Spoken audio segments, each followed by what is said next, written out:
আমরা sportsman produce করতে পারছি না।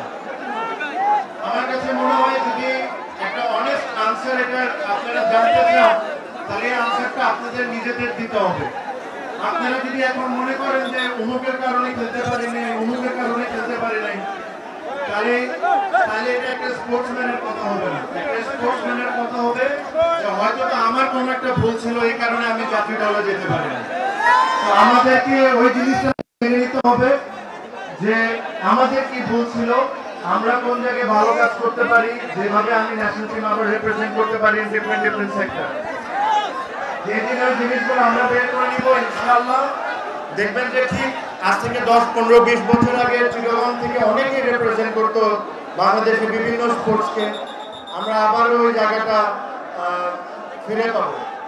আমার সাথে হেলাল ভাইয়ের কথা হয়, ইশরাফুল ভাইয়ের কথা হয়, হুম্মান ভাইয়ের কথা হয় চিটাগংয়ের স্পোর্টস নিয়ে, যে আমরা কিভাবে করে চিটাগংয়ের স্পোর্টসকে আগের জায়গার মতো নিয়ে আসতে পারি।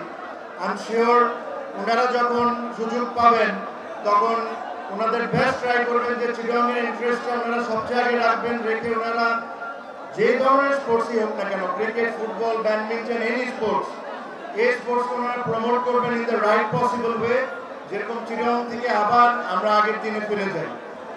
আমি এর চেয়ে বেশি আর কোনো কিছু আজকে বলবো না। আই এম ভেরি ওভারওয়েলমড আপনাদের ভালোবাসা পেয়ে। আপনারা জানেন মাত্র আমি অসুস্থ, মানে একটা খুব বড় ঘটনা হয়েছিল, আমার মাত্র আমি রিকভার করছি, তো আমার বেশি কথা বলা উচিত না, but thank you very much. আমি অ্যাকচুয়ালি মানে এত ভালোবাসা দেখে আই এম ভেরি হ্যাপি।